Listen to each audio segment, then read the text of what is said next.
You are most welcome to another exciting review of The Psychology of Money by Morgan Housel. And today we're going to be looking at chapter 12, which is titled Surprise, Surprise, Surprise, Surprise. History is the study of change, ironically used as a map for the future. Right, so here we're going to be learning that you cannot use past events to predict future occurrences when it comes to investing. Things that have never happened before happen all the time. So the world is full of surprises. The world of investments, the world of money, the world of business are all full of surprises. And history is mostly the study of surprising events, right? But it is often used by investors and economists as an unassailable guide to the future. So there is an irony here. Do you also see the problem? It is smart to have a deep appreciation for economic and investing history. But then, in as much as history helps us to have a great sense of the future, to say, okay, this thing has happened before, we can use it as a precedent for current events or future events, we really cannot totally rely on that. So we need to avoid the fallacy of historians as prophets. Historians are not really prophets. The world is changing. In fact, the world has changed. When you do investments based on what happened 10 years ago or 20 years ago, or you want to go into business now in 2025 because you did the same business 30 years ago and it succeeded, the odds may be against you simply because the world has changed. There is so much innovation in the world today. There is technology. Then it was industrial age. We had information age. Now it is technology age. So these are the things you have to put into consideration when you are investing. There are so many things that haven't really changed. For example, in medicine, the way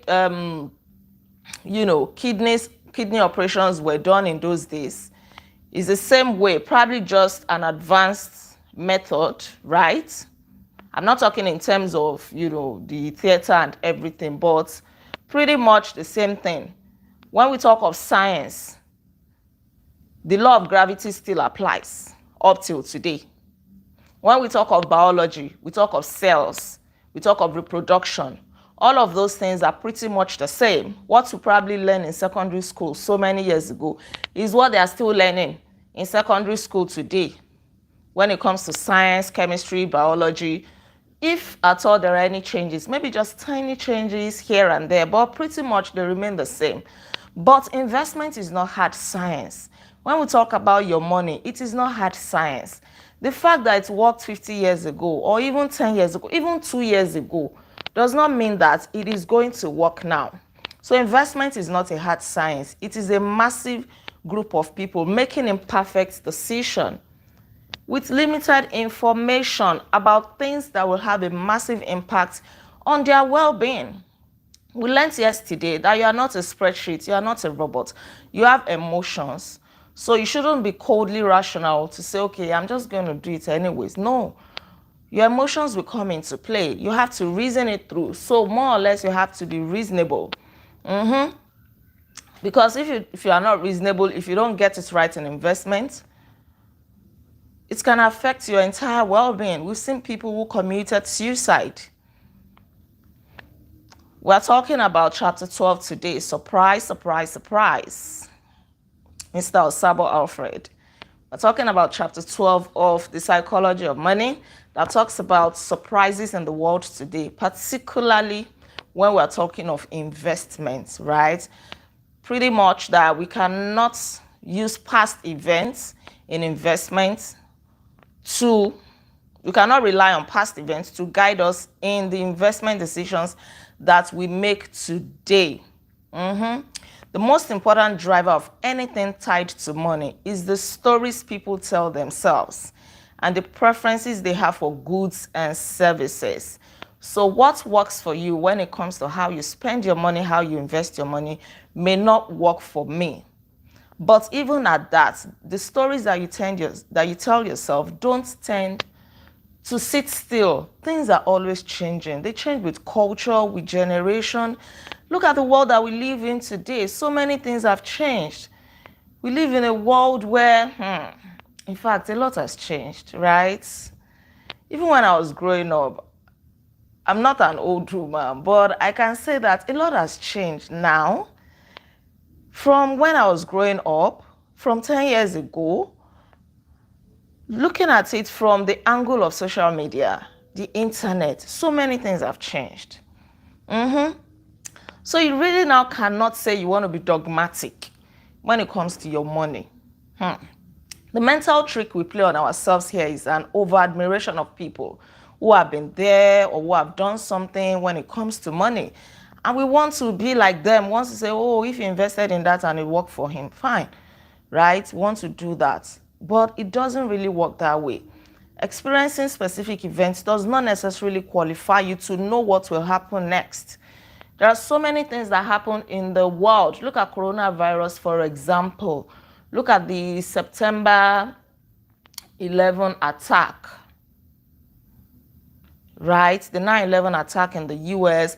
Look at the Great Depression, World War II. So many things that happened. Let's even take coronavirus, because that is very, very recent. Some of us may not be able to relate to all of these other ones. Let's take coronavirus, for example. It brought along so many changes in our world. Who could have thought that people would be working from home? But coronavirus brought this surprise to us. And we all realized that, so it is even possible to be working from the confines of your home, having meetings upon meetings with your colleagues, with the management, scheduling meetings. These things have always been there, but we really thought that they were possible at the level that coronavirus made us realize that they were possible. That is the truth. Even lectures. We were holding lectures online. I was teaching my students online. At some point I was in Nigeria, I was teaching them in South Africa. Technology made that very easy. They'll just connect, I'll teach them, they'll do their tests, do their exams, we'll mark it online, they'll go to the portal, they'll check their results. Because nobody wanted to contract any disease. The fear of coronavirus was the beginning of wisdom. So it brought about so many challenges. You can actually put a call through to the doctor, okay, do it like this, Even people that thought they were sick, they were being told to go home because no space in the hospital to accommodate minor sicknesses or anything like that. If your case is not critical, you will be in your house and treat yourself. These are some of the surprises that we're talking about today. So 2 dangerous things happen when you rely too heavily on investment history as a guide to what's going to happen next. You cannot even rely on predictions. You cannot even say, oh, because it happened that time, then it will happen now. Because stocks crashed then, stocks will crash now. Or because your stocks did well in so company so years ago, it's going to do well now. So let's look at these 2 things. Number 1, you will likely miss the outlier events that move the needle the most. There are some major events that move the needle. We cannot deny the fact that the coronavirus pandemic changed the economy of the world. It affected so many things in terms of money, investment. The same thing with World War II, the same thing with the 9/11 attack and all of that. Now, I like this part that says, even worshiping online, thank you. So many things changed. And then you pay your tithe and offering online, you be in your house, everything will be going on. My God. Even wearing mask about. At first, we're like, I can't breathe well, what is this? But after a while, we got used to this. 15 billion people were born in the 19th and 20th century. But try to imagine how different the global world and the whole world would be today if just 7 of them never existed. Let me take that part again. It is very, very important in the way that you think of making impacts in the world. The author says 15 billion people were born in the 19th and 20th centuries. But try to imagine how different the global world and the whole world would be today if just 7 of them had never existed. If 7 of these 15 billion people never existed. Number 1, Adolf Hitler. Number 2, Joseph Stalin. Number 3, Mao Zedong. Number 4, Gavrilo Princip. Number 5, Thomas Edison. Number 6, Bill Gates. Number 7, Martin Luther King. I hope that somebody else is going to write a book and include our names. That in spite of the billions of people in the world would never have been the same if you were not born. And that would depend on the kind of impact that you make today, right? Of course, there are so many other people. It's not limited to these 7 alone, but these 7 are just like an example. Of course, we can count up to 100 or 200 or 500 or 1,000 or maybe 1 million, but just imagine 1 million out of 15 billion. It's still a very small number. This 7 people is more like saying 0.00000000004% of people were responsible for the majority of the world's direction over the last century. Hope one can also make money from without. Of course you can. You can very well. You can make money from home without you going out, without you stepping. That one is not. It's a no-brainer. We all know that. The same goes for projects, innovations. There are so many events that have happened in the world, like the Great Depression, World War II, the Manhattan Project, vaccines, coronavirus, antibiotics, September 11, the fall of the Soviet Union, vaccines, and so on, antibiotics. How many projects and events occurred in the 20th century? Billions, trillions, who knows? But these 8 that I just mentioned alone impacted the world orders upon orders of magnitude more than others. So most times, there are so many big events that influence what happens. In a few days from now, Trump is going to be sworn in. Do you know that that alone is also going to affect the economy of the world? In fact, it is already affecting the economy of the world, not just the United States of America. The other day, just because he won the election to become the next US president, it was reported that the shares of Elon Musk's company went up, as in skyrocketed, things like that.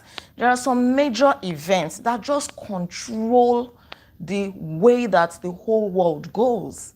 And it all boils down to impact. How can one man, affect the world economy? Right, let me move very quickly to the part that talks more about you not depending on formulas or strategies or things that happened so many years ago. But maybe before I do that, let me just say the most common plot of economic history is the role of surprises. There are so many surprises. There are so many things that will catch us unawares. There are some companies where you buy shares when they have said, oh, don't buy shares there, and you buy shares there and boom. I was looking at the shares history of the stocks of some companies recently, and it was so surprising. Even some of the companies, I don't want to mention names, that you thought would not even do well, they started doing well.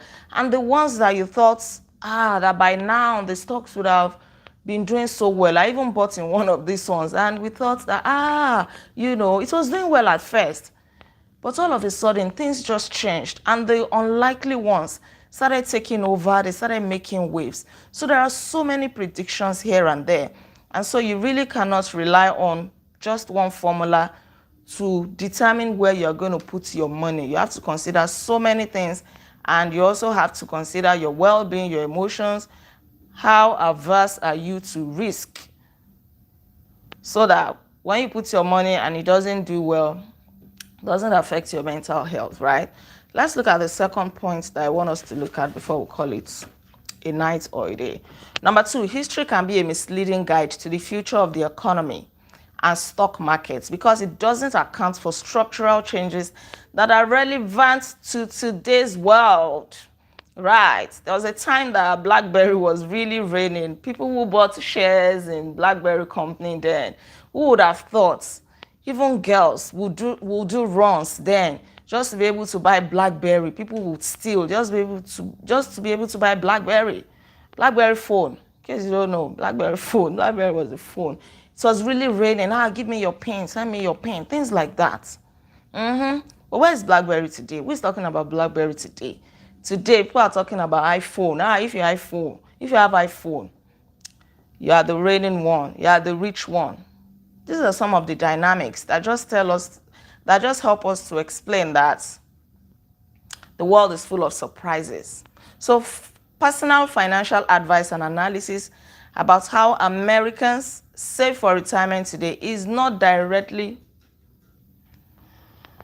comparable to what made sense just a generation ago. Now we have new options. There was a man, his name was, what's his name again? Graham. Yes, he wrote a classic book titled The Intelligent Investor.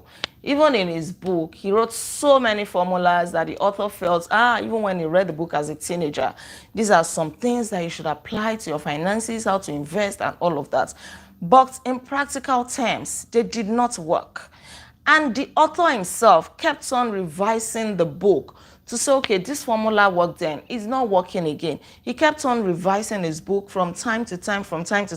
And at a point, he said he didn't have any financial advice to give again because he also realized that the world was changing in spite of the constant reviews that he was doing. So in essence, don't forget that the world is full of surprises. You did a business 10 years ago and it succeeded does not mean it will succeed now. Or the fact that somebody just wrote on a book to say, okay, we did this 15 years ago, 5 years ago, does not mean you should lift it like that and replicate it thinking that if you put your money into it, it is going to work. Don't forget, the world is full of surprises. Thank you so much for joining me on today's review. Thank you for being a part of this. Please don't forget to like this video. In case you haven't liked it, share all of your comments with me in the comment section below. And please subscribe to this channel if you are yet to subscribe. I remain Olaide Agbaje, also known as First Lady. And on this channel, I inspire you to live intentionally. I'm going to come your way again tomorrow by God's grace, and we will be reviewing chapter 13, which says room for error. The most important part of every plan is planning on your plan, not going according to plan. Thank you so much. I'll see you tomorrow by God's grace. Until then, be intentional. Bye. Thank you.